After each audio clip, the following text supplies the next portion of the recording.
Hello, friends. Welcome back to Crypto Queen. First up, exciting news in the crypto world.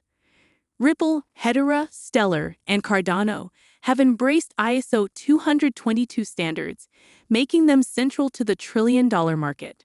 These compliant cryptocurrencies are set to revolutionize the financial landscape, bridging the gap between traditional institutions and the cryptosphere. Next up, David Schwartz answers these questions for you. Why is XRP so cheap, you ask? Are banks using XRP, you ask? Is there liquidity in the system, you ask? Are banks settling on a digital asset today? Let's take a look at this. Okay, The so banks- we have two questions. That's fine. bank- But I think the gentleman in the back was first. I'll wait.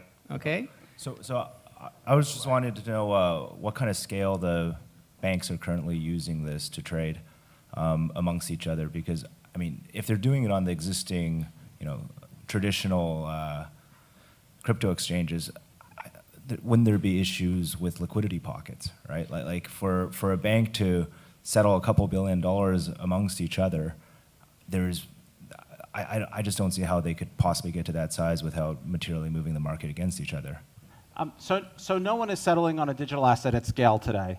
What's going on at scale today is the messaging part that's able to settle on a digital asset when the liquidity is there. Whether or not what's happening on the digital exchanges right now is there are really only two participants. There's market makers and there's speculators, and that's part of what I think is making the market so unhealthy.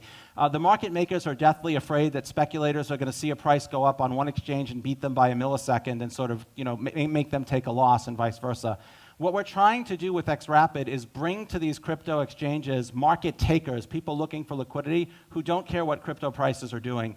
The thesis is that if we do that, market makers will make more money because there won't be people trying to force them to take a buy when the price is dropping and vice versa. And they'll respond, if I see you making a lot of money, I'll make just a little bit less money and someone else will make less money still. So we think that bringing in like real demand for payments will bring the spreads down and bring the offer volumes up. XRapid will see if we're right about that. But you're absolutely right that there has to be more liquidity. The volatility problem is solved by the speed. The next question is, can we solve the liquidity problem? And I think as XRapid scales up, we'll see whether this just brings more liquidity, or in the negative scenario, do we just use up all the liquidity and then the market just dies? I don't think that'll happen. I think what market makers are looking for is people to take the liquidity that they provide. But we'll see very soon. All right, that's it for the video. If you found it insightful, then drop a like and subscribe with notifications on. Now click the video on screen for more XRP news.